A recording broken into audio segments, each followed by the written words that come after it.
Nifty 50 rebalancing start ஆகிருக்கு. இதுக்கு முன்னாடி ரீபேலன்சிங்கில் பிபிசிஎல் கம்பெனி வெளியில் போச்சு. ஜியோ ஃபினான்ஸ் உள்ளே வந்திருக்கு. ஐ திங்க் ஜியோ ஃபினான்ஸ்னு தான் நினைக்கிறேன். இப்போ அகைன் பார்த்தீங்கன்னா ரீபேலன்சிங் ஸ்டார்ட் ஆகிருக்கு. ரீபேலன்சிங்கில் பிஎஸ்சி கம்பெனி உள்ளே வருது, விப்ரோ கம்பெனி வெளியில் போகுது. இதனால் நிஃப்டி 50க்குள்ளே இன்ஃப்ளோ பார்த்தீங்கன்னா 657 மில்லியன் இன்ஃப்ளோ உள்ளே வரப்போகுது. இதோட அனௌன்ஸ்மெண்ட் எப்போ வரும் அப்படின்னா, ரீபேலன்சிங்கோட அனௌன்ஸ்மெண்ட்டு 2 ஆகஸ்ட்டில் இதோட அனௌன்ஸ்மெண்ட் வந்துடும். எஃபெக்டிவ் எப்போலேருந்து இம்ப்ளிமெண்ட் ஆகுதுன்னா 30 செப்டம்பர் 2026 இம்ப்ளிமெண்ட் ஆகுது. இதனால் நிஃப்டி 50யை ரீபேலன்ஸ் பண்ணுறனால நிஃப்டி 50 ஒரு பேலன்ஸில் கொண்டு வருவாங்க. இன்ஃப்ளோ அதிகமாகும், பிஇ ரேஷியோ கரெக்டான ஒரு ஸ்டடியாக இருக்கும். அப்படிங்கிறதுக்காக ரீபேலன்ஸ் பண்ணுங்க. நிறைய க்ரைட்டீரியா இருக்குது. நிஃப்டி 50க்குள்ளே ஒரு கம்பெனி இருக்கணும் அப்படின்னா விப்ரோ அதை மீட் பண்ணல அப்படிங்கிறனால எடுக்கிறாங்க.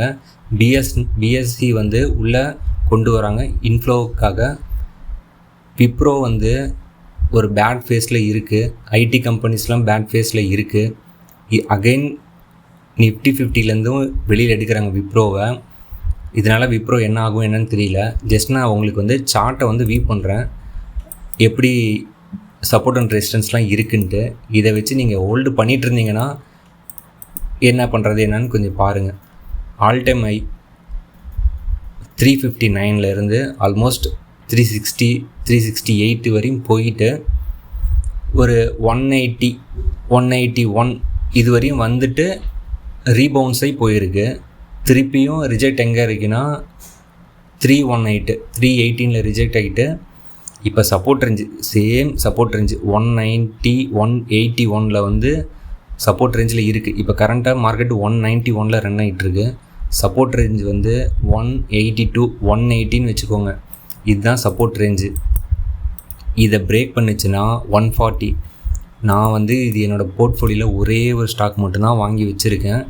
நான் 140 வந்தால் மட்டும்தான் இதை கன்சிடர் பண்ணலாமா என்ன ஏது அப்படின்னு சொல்லிட்டு மார்க் பண்ணி வச்சுருந்தேன். வெயிட் பண்ணி பார்ப்போம் 140 வருதா என்ன ஏதுன்ட்டு. கண்டிப்பாக இப்போ மியூச்சுவல் ஃபண்ட்ஸு நிஃப்டி 50 பீஸ் எல்லாத்துலேயுமே இன்வெஸ்ட் பண்ணியிருப்பாங்க. ஏன்னா நிஃப்டி 50யில் ட்ராக் பண்ணுற எல்லா இண்டெக்ஸ்லேயுமே இன்வெஸ்ட் பண்ண எல்லா கம்பெனிஸுமே இப்போ விப்ரோவை செல் பண்ணுவாங்க. விப்ரோவை செல் பண்ணால் ஒரு செல் ஆஃப் வரும். அது எவ்வளோ தூரம் கொண்டு போகுது என்னன்னு தெரியல. இங்கே இந்த மந்த்துன்னு பார்த்தீங்கன்னா இது 3 மந்த் கேண்டில். மந்த்லி கேண்டில் போட்டோம்னாவும் அதே தான் வரும், சேம் தான் வரும். சப்போர்ட் பார்த்தீங்கன்னா கொஞ்சம் 150 இருக்கும். நெக்ஸ்ட் சப்போர்ட்டு 150 இருக்கும். ஆனால் இந்த சப்போர்ட் ரேஞ்சு ஒன்றே தான், 182 தான், 180 இந்த ரேஞ்ச் தான். 3 மந்த்துங்கும்போது உங்களுக்கு கொஞ்சம் கிளியர் பிக்சராக இருக்கும்.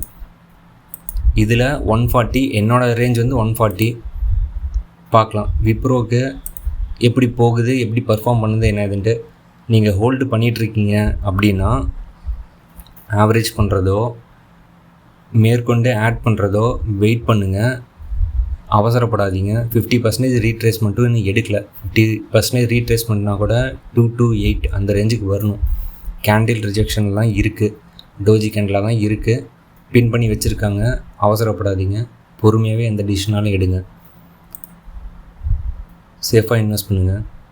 சேனலை சப்ஸ்கிரைப் பண்ணிக்கோங்க ஃபார் டெய்லி அப்டேட்ஸ். தேங்க்யூ.